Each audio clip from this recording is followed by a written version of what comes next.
banyak orang yang datang berbondong-bondong untuk menemui Yesus dan para murid pada saat itu. Akhirnya Yesus tidak jadi istirahat. Dia kesampingkan semua itu. Karena hatinya tergerak oleh belas kasihan. Saya mau kasih tahu belas kasihan itu perlu saya bahas sedikit. Belas kasihan jangan diidentikan dengan kasihannya manusia. Ya sudah deh, kasihlah pertolongan sama dia. Kasihan. Bukan saudaraku. Belas kasihan inilah yang menggerakkan Yesus untuk bertindak. Yesus untuk berbuat hal-hal yang konkret, aksi nyata bagi orang-orang yang datang pada saat itu. Itu sebabnya dikatakan demikian. Lalu mulailah ia mengajarkan banyak hal kepada mereka. Sebagai bukti tergerak hati Yesus oleh belas kasihan, Yesus mengajarkan banyak hal kepada mereka. Tentunya perkara-perkara rohani yang memiliki kualitas mutu yang tinggi, yang bisa menjadi harta yang paling berharga dalam kehidupan orang-orang yang diajar pada saat itu. Saudaraku yang dikasihi oleh Tuhan, saya mau memberikan contoh ilustrasi yang praktis dari Alkitab tentang tergerak hati oleh belas kasihan. Ternyata ada satu sosok yang bukan orang Yahudi, tapi seorang Samaria yang baik hati. Untuk makin membuka hati dan pikiran kita tentang apa arti dari hati yang tergerak oleh belas kasihan. Saya baca untuk kita dari Lukas 10 ayat 33 sampai 35. Dikatakan demikian. Lalu datang seorang Samaria yang sedang dalam perjalanan ke tempat itu. Dan ketika ia melihat orang itu, tergeraklah hatinya oleh belas kasihan. Saya mau kasih tahu dan ingatkan, kasihan yang dimaksud di sini bukan secetek, sedangkal, semiskin pikiran kita.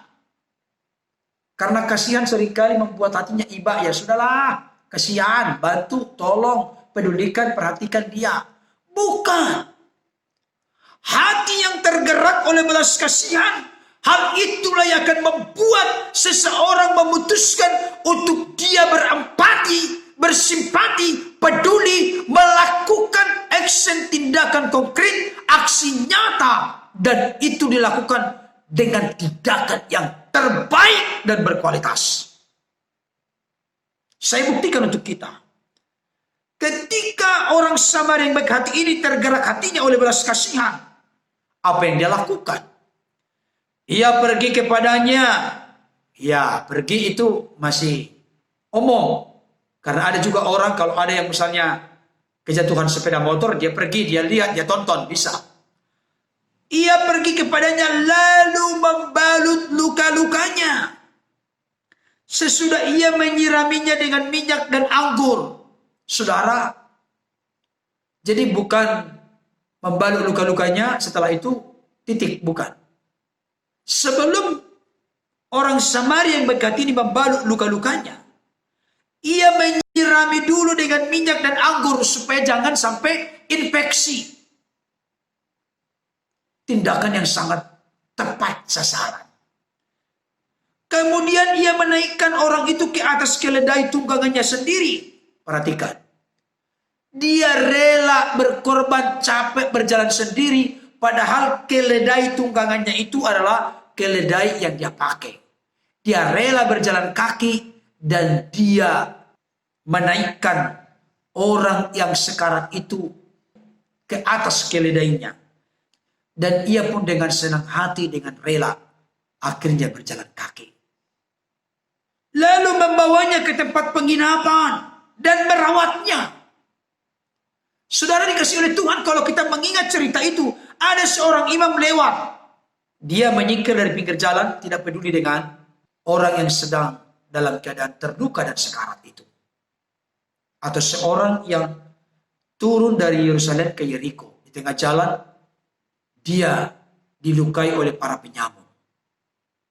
Ada juga seorang Lewi lewat, tapi tetap punya sikap yang sama dengan imam. Imam itu adalah pelayan-pelayan di rumah Tuhan dalam konteks tradisi Yahudi, dalam konteks ibadah Yahudi.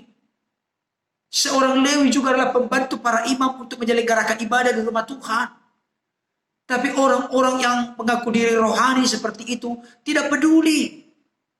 Justru orang Samaria yang tergerak hatinya oleh belas kasihan, rasa kemanusiaannya muncul, mengalir di darahnya, sehingga dia melakukan tindakan-tindakan yang sangat tepat.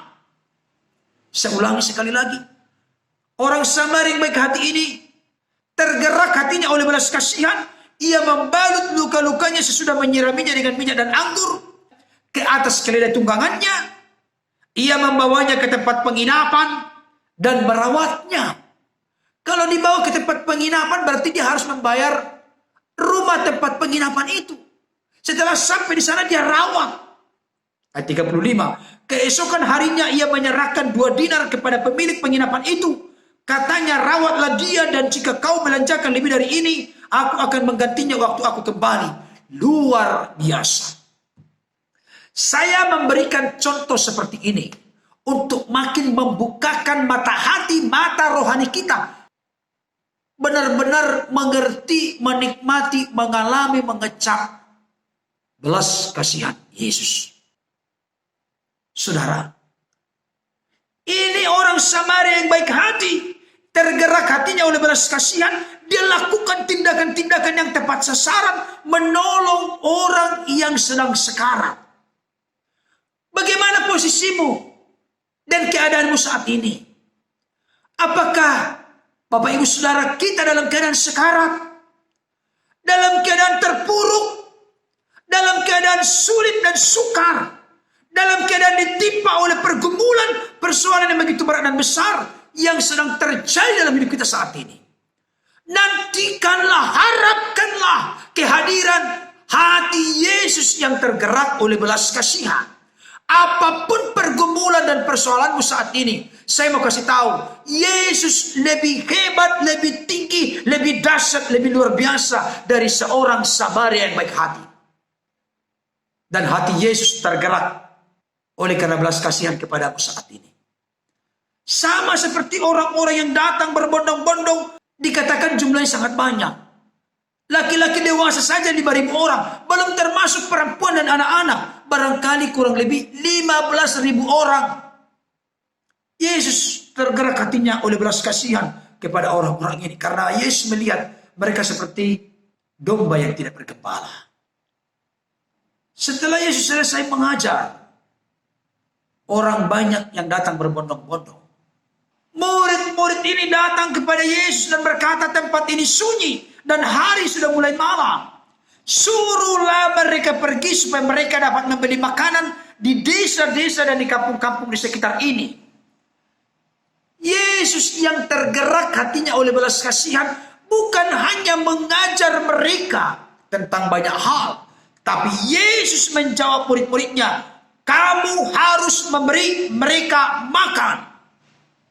Apa respon para murid? Jadi haruskah kami membeli roti seharga 200 dinar untuk memberi mereka makan? Dalam bahasa lain, bagaimana cukup? Bagaimana mungkin? 200 dinar untuk 5.000 orang laki-laki, belum termasuk perempuan, anak-anak. Sekalipun misalnya masing-masing mendapatkan satu cuil kecil, tidak akan cukup. Karena begitu banyaknya orang yang berjubel, berbondong-bondong datang. Yesus pun tahu apa yang harus dilakukan. Sekalipun di dalam bagian firman Tuhan yang lain dikatakan Yesus bertanya kepada Filipus. Tapi sebetulnya Yesus bertanya begitu untuk menguji dia apa yang menjadi respon dan tanggapannya dalam situasi kondisi yang mustahil dalam pikiran manusia seperti itu. Yesus bertanya bukan berarti Yesus tidak tahu apa yang harus dilakukan. Justru dalam Yohanes 6 ayat 6 dikatakan dengan jelas, Yesus tahu apa yang hendak dilakukannya. Artinya, ingin saya tegaskan kepada Bapak Ibu Saudara, di dalam Yesus tidak ada istilah jalan buntu. Selalu ada solusi, ada jalan keluar. Oleh karenanya, apa yang menjadi pergumulan dan persoalanmu saat ini, Tuhan Yesus sanggup buka jalan bagimu. Tuhan Yesus sanggup menyatakan mujizat dan kuasanya ikut campur intervensi hidupmu, sehingga berubah dan mengalami jamahan kuasa, mujizat dan pertolongannya. Amin, saudaraku. Apa yang terjadi berikutnya? Sesudah para murid memeriksanya, mereka pun berkata kepada Yesus, di sini ada 5 roti dan 2 ikan. Maka duduklah mereka berkelompok-kelompok, ada yang 100, ada yang 50 orang. Saya mau kasih tahu, sebelum mujizat terjadi nyata dalam kehidupan orang-orang banyak yang berbondong-bondong datang kepada Yesus, 5.000 orang laki-laki belum termasuk perempuan dan anak-anak. Mereka perlu tertib teratur. Saudara dikasih Tuhan, pengertian pemahaman ini seringkali luput dari banyak orang Kristen. Kerinduannya, harapannya adalah bagaimana supaya mujizat terjadi. Tapi tidak mau tertib dan teratur. Disiplin. Saudaraku, saya mau kasih tahu kepada kita prinsip yang praktis dan sederhana. Kalau Bapak Ibu Saudara dan saya, kita semua merindukan mujizat. Dari 5 ketul roti 2 ekor ikan, nanti sisa 12 bakul penuh. Bahkan juga ada sisa-sisa ikan. Kita rindu mujizat terjadi. Kuncinya adalah tentu tidak bisa dilepaskan kita datang kepada Tuhan. Lapar dan haus akan pengajaran kebenaran firman Tuhan. Tetapi di sisi lain, cara Tuhan adalah cara yang unik. Cara yang seringkali tidak terduga, tidak terpikirkan, tidak terpahami oleh kita. Bawalah apa yang ada padamu kepada Tuhan. Yesus bertanya kepada para murid, berapa banyak roti yang ada padamu? Cobalah periksa. Murid-murid memeriksanya dan berkata 5 roti 2 ikan. Yang ditanyakan oleh Yesus, berapa roti ada padamu? Tapi murid-murid melaporkan apa adanya. Bukan sekadar roti yang ada, tapi juga ada ikan. Hanya jumlahnya kecil, sedikit. 5 ketul roti dan 2 ekor ikan. Untuk apa? Bagaimana mungkin 5 ketul roti 2 ekor ikan akan cukup kepada 5.000 orang, belum termasuk perempuan dan anak-anak. Tapi mereka tetap kompak, sepakat sehati melaporkan kepada Yesus bahwa yang mereka miliki adalah 5 roti dan 2 ikan. Saudara dikasih Tuhan, mujizat terjadi. Kuasa pelipat gandaan itu terjadi secara real dan nyata. Oleh karena para murid ini berani bertindak, menyerahkan apa adanya yang mereka punya kepada Yesus.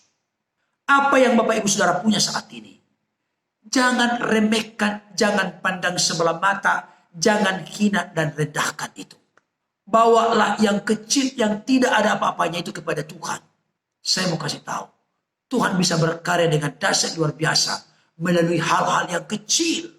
Bukankah Yesus yang bersabda, setia di dalam perkara-perkara kecil, Tuhan percayakan perkara-perkara besar. Yang kedua, tertib dan teraturlah hidup kita. Jangan sembarangan, jangan semeraut. Kalau konteks Indonesia disebut antri. Saudara, semut itu tidak ada pemimpinnya, tapi bisa berbaris teratur. Jangan sampai kita kalah dengan semut. Saya mau kasih tahu, Yesus memberikan nasihat kepada orang banyak ini, supaya mereka duduk dengan rapi di rumput hijau. Dan mereka berkelompok-kelompok, ada yang 50, ada yang 100. Tertib, teratur. Dan mau dipimpin, mau diarahkan, mau dinasihati. Itu adalah jalan-jalan mujizat, jalan-jalan pertolongan, jalan-jalan pintu terbuka, di mana demonstrasi kuasa Tuhan dinyatakan dalam hidup kita. Saudaraku yang dikasihi oleh Tuhan, hati Yesus yang tergerak oleh belas kasihan akan sempurna terjadi, kita nikmati, alami dalam hidup kita ketika kita menyerahkan apa yang ada pada kita, sekalipun kecil, tidak dipandang oleh dunia. Serahkanlah apa yang kita punya kepada Tuhan. Dan saya mau kasih tahu, Paulus berkata, bukan hartamu yang kucari, tapi dirimu sendiri. Paulus kembali berkata dalam kitab Roma 12 ayat 1, karena itu saudara-saudara, demi kemurahan Allah, aku menasihatkan kamu supaya kamu mempersembahkan tubuhmu sebagai persembahan yang hidup kudus berkenan kepada Allah. Itulah ibadahmu yang sejati. Persembahkanlah hidup kita. Apa yang kita punya tidak seberapa. Angkatlah itu kepada Tuhan. Saya terinspirasi dengan seorang hamba Tuhan berkata begini. Sebelum dia berkhotbah, dia berkata kepada Tuhan, Tuhan, saya sudah mempersiapkan materi firman-Mu yang akan saya bawakan. Tapi saya mau mengatakan, saya mau menyerahkan apa yang sudah saya persiapkan ini penuh kepadamu. Ibarat 5 ketul roti 2 ekor ikan. Tidak akan mungkin, mustahil bisa memuaskan rasa lapar dari 5.000 orang, belum termasuk perempuan dan anak-anak. Kalau bukan karena berkat-Mu. Karena itu ya Bapa, ya Tuhan. Berkatilah apa yang kupersiapkan ini. Sehingga bisa memuaskan dahaga, rasa lapar, rasa haus dari anak-anak-Mu. Yang akan mendengarkan dan menyaksikan kebenaran firman-Mu diberitakan. Sehingga mereka penuh dengan berkat-Mu. Bahkan berlimpah. Salah satu sikap seorang hamba Tuhan yang luar biasa. Memang kecil. Tidak ada apa-apanya. Tapi ketika dibawa dan diserahkan kepada Tuhan, berkat Tuhanlah yang akan melipat gandakan yang kecil ini menjadi sesuatu yang besar dan bisa memuaskan banyak orang.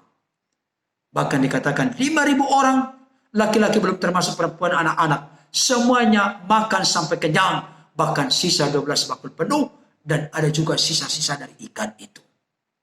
Saudara yang dikasih Tuhan, apakah Bapak Ibu Saudara saat ini sedang mengharapkan hati Yesus tergerak oleh belas kasihan? Saya mau kasih tahu. Yesus begitu peduli, mencintai dan mengasihimu. Demikian juga dengan saya dan kita semua. Dia rela tinggalkan surga yang mulia, datang ke tengah-tengah dunia, demi saudara, demi saya, demi kita semua. Yang terbaik telah diberikan kepada kita. Maka percayailah, pegang teguhlah. Tidak mungkin yang baik-baik yang lain. Termasuk kesembuhan, kelepasan, mujizat, kuasa, pengurapan, kemenangan. Tuhan pasti karuniakan dalam hidup kita. Karena itu, nantikan dan harapkanlah bahwa Tuhan Yesus tergerak hatinya oleh belas kasihan, ingin menyentuh dan menjamahmu, ingin memulihkan, melawat dan menyembuhkan, ingin menolong engkau bebas dari pergumulan persoalanmu yang begitu berat dan besar. Barangkali Bapak Ibu Saudara hampir-hampir sudah kalah dan menyerah. Tapi saya mau kasih tahu, jangan ambil langkah itu. Ambillah langkah datang kepada Yesus. Karena dialah alamat yang tepat. Karena Yesus adalah pribadi yang hatinya tergerak oleh belas kasihan. Kiranya kebenaran firman Tuhan ini menjadi berkat bagi kita. Tuhan Yesus memberkati. Amin.